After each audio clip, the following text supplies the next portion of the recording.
Well, my name is Eva Lindsay, and I'm the manager of the historic Victory Grill. I'm very proud to be here also. We're located east of the freeway at 1104 East 11th Street, right at the corner of 11th and Waller. And this is Major Lee Burke, and every time I look at this photo, particularly this one, I think of Prince, because he was about the size of Prince and looked much like this slender look with dressed really well with the double buttons on the breasted jumpsuit. And here he had also was another one. And he looks very young here, but I do believe he was in his 20s when he took this photograph. Major Lee Burkes. He has a neat perspective on Austin music.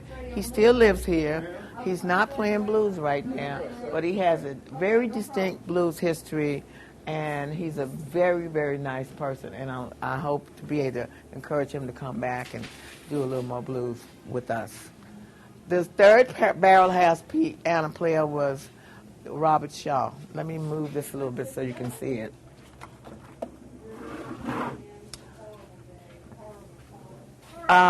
In my growing up years, I called him Papa Shaw. We used to go. He had a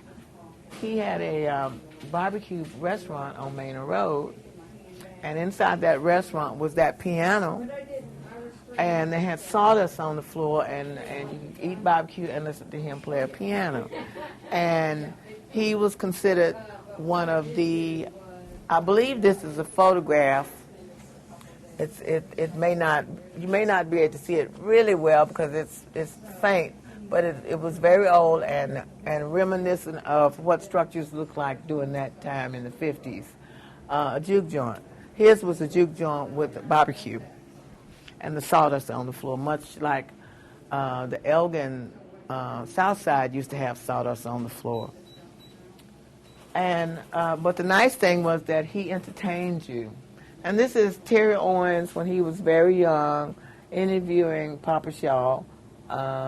And I believe these reel-to-reels are still available through Red Drum, Marianne Price, who was Terry Owens' wife. Or they may have been sent to the Barker Museum by now, but I do know that those reel-to-reels are being preserved.